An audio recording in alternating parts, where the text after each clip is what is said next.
방송에서 제공하는 투자 정보는 투자 판단에 대한 조언입니다. 방송에서 제공하는 주식의 가치, 가격 상승 및 가격 하락에 대해서는 방송사에서 보장하지 않습니다.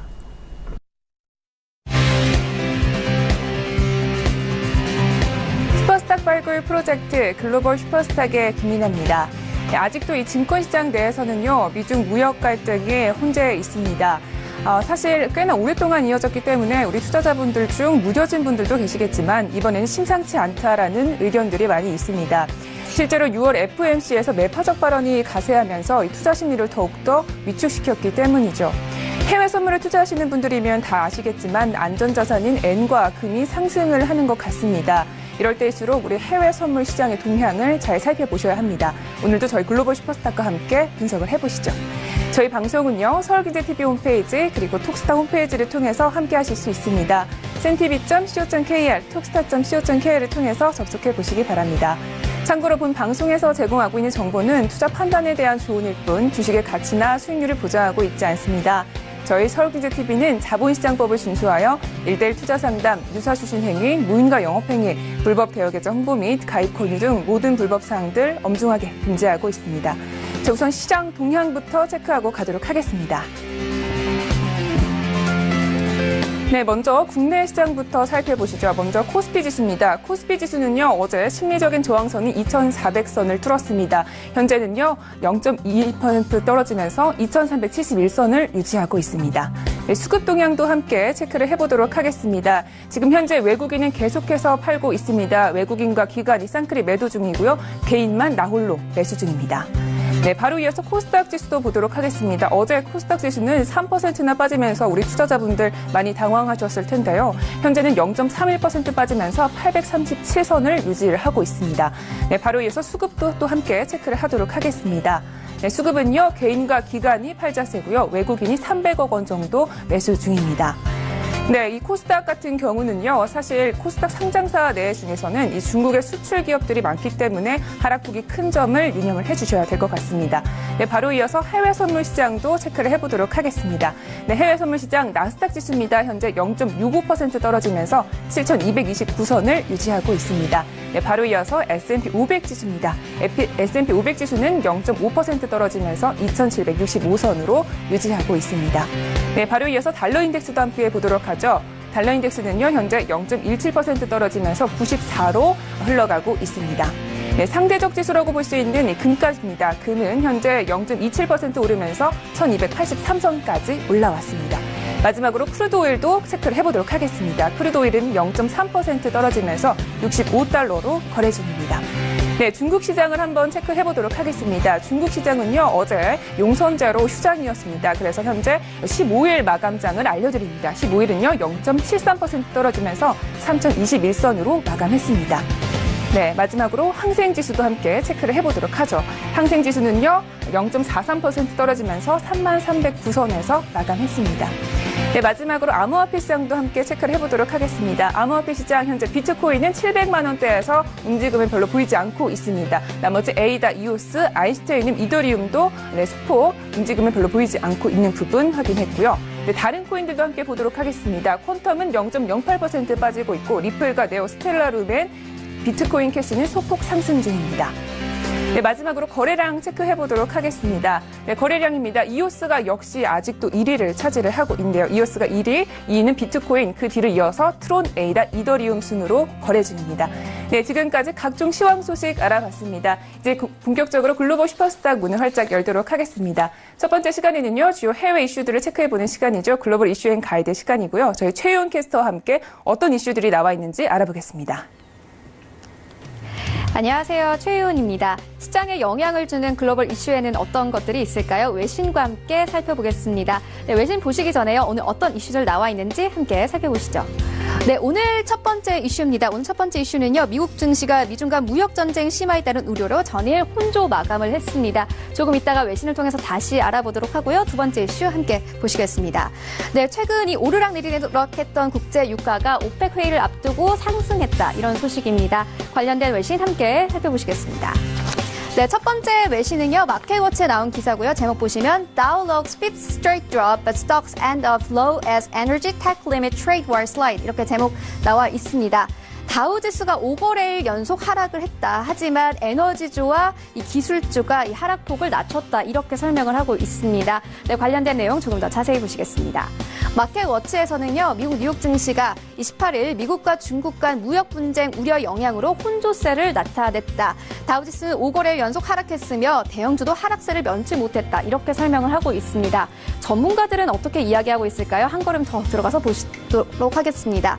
네, 제목 현재 나와 있는 내용 보시면요. 최근 유가 증권 시장에서 중국과의 무역 긴장감은 여전히 중요한 요소다. 이렇게 설명을 하고 있습니다. 앞으로의 중국 무역 전쟁은 어떻게 될지 조금 이따가 전문가들과 다시 이야기 나눠보도록 할 테고요. 두 번째 이슈 이어서 브리핑해드리도록 하겠습니다. 두 번째 이슈는요. 로이터 통신에 나온 기사고요. 제목 보시면 Oil rises ahead of OPEC, China tariff loom over US prices. 이렇게 제목 나와 있습니다. 오펙 회의를 앞두고 유가가 상승을 했다. 이렇게 설명을 하고 있는데요. 조금 더 자세히 함께 보시겠습니다. 현재 로이터 통신에서는요. 국제 유가가 올랐다. 뉴욕 상업거래소에서 7월 WTI는 전거래일보다 배럴당 1.2% 오른 65.85달러에 거래를 마쳤다. 이렇게 설명을 하고 있습니다. 관련된 내용 조금 더 자세히 보시겠습니다. 네, 로이터 통신에서는요. 오펙과 대량 생산국들의 증산 논의가 되면서 유가가 상승한 부분도 있다. 이렇게 설명을 하고 있는데요. 앞으로 유가는 어떻게 움직이게 될까요? 전문가들과 다시 이야기 나눠보도록 하겠습니다. 네, 최은 캐스터 수고하셨습니다. 자, 이제 본격적으로 글로벌 이슈들 분석을 해보도록 하겠습니다. 저희 화요일 글로벌 이슈 앤 가이드를 맡아주시고 계신 이현민 멘토님 모셔봅니다. 안녕하세요. 네, 안녕하십니까? 네, 반갑습니다. 자, 함께 이슈 분석을 해보도록 할 텐데요. 일단 이 미중 무역 전쟁이 미국 증시 하락을 좀 이어지기도 했지만 이외에도 다른 영향들이 좀 끼칠 것 같습니다. 전반적으로 미국 증시 어떤 요인들을 좀 받고 있나요? 네, 일단 가장 큰 영향을 미친 거는 무역 전쟁 자체가 맞습니다. 일단 무역 전쟁도 맞지만 이제 추가적으로 이제 어떤 것들이 영향을 미치냐면요. 미국 연준 금리 인상과 그리고 국제 유가 등이 일단 영향을 미친다. 조금 더 자세히 알아보면요. 일단 무역 전쟁 자체는 올 초부터 좀 지속된 거론이 되었던 내용이지만요. 이번에 가장 큰 영향을 다시 주는 요인으로 작용을 하는데요. 이러한 이유는 일단 중국산 기술 제품 1102개 품목에 대해서 일단 500억 달러 정도 상당의 5% 관세를 부과하겠다고 일단 밝혔는데요. 일단 340억 달러치 품목에 대해서도 7월 6일까지 일단 관세를 부과하겠다고 이렇게 시작한다고 밝혔는데 중국도 곧바로 보복 추세에 좀 나섰었죠. 그래서 중국도 500억 달러 미국산 제품에 대해서 25% 정도 일단 관세를 매겠다고 발표를 하였습니다. 또한 중국 역시 미국과 똑같은 340억 달러치 품목에 대해서 7월 6일부터 일단은 관세를 부과한다고 밝혔는데 특별한 사정 변경이 없는 한 일단 7월 6일 무역전쟁이 발발하게 되는 것이랑 일단은 똑같은 말입니다. 그래서 이러한 소식이 일단 추가적으로 트럼프 대통령이 중국이 보복하면 더 많은 관세로 일단은 맞서겠다고 밝히면서 백악관에서는 일단 추가적으로 1,000억 달러 정도 관세를 준비 중이라는 전망까지 나오고 있는데요. 두 번째로는 또 미국 증시에 어떤 영향을 미치느냐. 방금 전 무역전쟁이 가장 컸다라고 하면은 최근에 이제 미국 금리 인상 있었던 부분이 있었죠. 그래서 브라질 헤아라 그리고 아르헨티나 페소도 미국을 제외한 일단 신흥국들과 그리고 주변국들의 이러한 금리 인상 등으로 인해서 좀 경제 자체가 지금 무너지면서 미국 증시까지도 지금 휘청이 가고 있다는 점입니다. 그리고 유럽 증시 자체도 일단은 미중 간의 무역 전쟁과 난민 정책으로 둘러싸서 일단 유럽 연합의 대립과 그리고 독일 연정의 내용으로 일단 불안감을 조금 더 확산시키고 있고요. 마지막으로 이제 계속 요동치는 국제 유가죠. 그렇게 해서 이 세 가지 이유가 가장 크게 미국 증시에 대해 영향을 미치는 것으로 일단 보여지고 있습니다. 네. 그러니까 유럽 증시랑 국제 유가도 역시 미국 증시에 좀 영향을 미치고 있었군요. 알겠습니다. 첫 번째 이슈 이렇게 알아보도록 하고요. 계속해서 두 번째 이슈도 함께 분석을 해보도록 하겠습니다. 지금 오펙에서 증산을 하겠다라는 예상들 때문에 사실 유가는 지난장에 올랐는데요. 지금 다시 하락으로 마감을 했다고 합니다. 지금 어떻게 좀 대응을 하는 게 좋을까요? 자, 지금 계속 유가의 경우에는 움직임 자체가 평균적으로 100에서 한 120틱, 좀 크게 움직여야 200틱 이내에서 움직이는데 이제 전일 그리고 전거래일보다 이제 지난 금요일이죠. 계속 200틱 이상의 큰 움직임을 나타내면서 지금 오르락내리락 강한 움직임을 나타낸 건데요. 먼저 미중 간의 무역 전쟁 관련해서 유가가 일단 큰 영향을 미친다고 얘기를 했는데 일단 이러한 이유 자체도 무역할 때는 분명 유가가 빠질 수가 없겠죠. 그래서 무역전쟁 우려로 인해서 유가가 급락세를 보이고 또는 완화 소식의 상승세를 보이는 등 이러한 식으로 좀 큰 영향을 보이고 있습니다. 근데 전일 상승은 먼저 무역전쟁 간의 긴장감은 지속 유지한 채로 일단 상승을 보였는데요.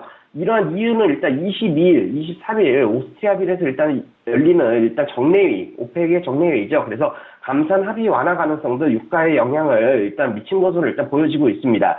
일단 지난주에도 계속 말씀드렸지만요. 오펙 정례회의 마치기 전까지 유가는 지속 높은 변동성 장세를 일단은 나타낼 수 있기 때문에 좀 중장기적으로 보시는 것보다는 20일, 23일 정례회의 끝나고 나서부터 조금 포지션을 중장기적으로 보시는 게 유리할 것으로 보여지고요. 지금 지난 거래일과 지난주 금요일 날에도 말씀드렸지만은 제가 항상 세 구간에 대해서 말씀을 드립니다. 100에서 120틱 그리고 160에서 180 그다음 220틱 이상의 원웨이장 자체를 말씀을 드리는데 항상 이 세 구간 안에서 변동성이 높을 때에도 움직임을 나타내고 있기 때문에 이러한 구간을 이용한 데이 트레이딩 전략을 구사하는 것이 좀 더 유리할 것으로 보여집니다.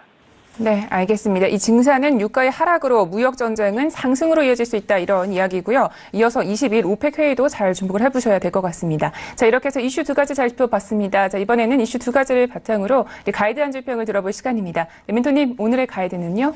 네, 매매에서 가장 중요한 것은 공격이 아니라 방어라고 말씀드리고 싶습니다. 네, 공격이 아니라 방어다. 이렇게 좀 투자를 하게 되면 좀 중장기적으로 또 투자를 할 수가 있죠. 네.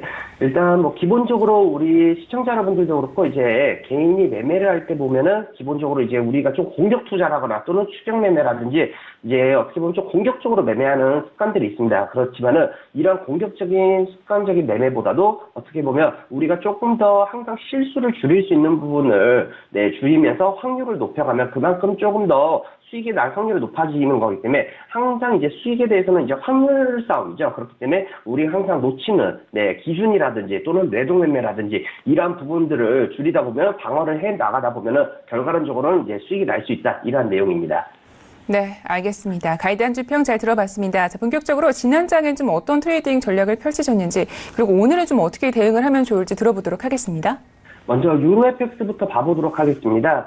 자, 먼저 유로FX의 경우에는 전일 시가고 고가 라인이 좀 강한 저항 라인이었다가 이제 강하게 다시 한번 돌파하면서 매수세를 보였었는데요. 전일 쉽게 전거래 고가를 갱신하지 못하면서 매도로서 이제 시가 라인에서는 충분히 강한 저항이었기 때문에 돌파하고 나서 지지였죠. 그래서 어제 전일 고점을 쉽게 갱신하지 못하면서 매도 대응을 그래서 시가 라인까지 가져오는 부분을 대응을 하였었습니다. 자, 금일의 경우에는 일단 시가하고 저가 라인이 또 강한 지지 역할을 해주고 있는데요. 자, 전일 시가하고 고가 라인 자체가 강한 저항을 역할을 했다고 하면은 금일의 경우에는 반대로 시가하고 저가 같은 위치에 있으면 강한 지지 역할을 하겠죠. 그렇기 때문에 일단 매수적 관점이 조금 더 유리할 것으로 보여지며 지금 전반적으로 이제 달러에 의해서 유로FX가 움직이지만은 이제 무역 전쟁과 그리고 주택 지표들 이제 부각되면서 옆 환율에 비해서 좀 약세를 나타냈던 부분들이 있습니다. 그렇기 때문에 금일의 경우에는 일단은 시가 저가 라인 자체가 무너지기 전까지는 매수로서 어디까지 조금 더 열어둘 수 있냐?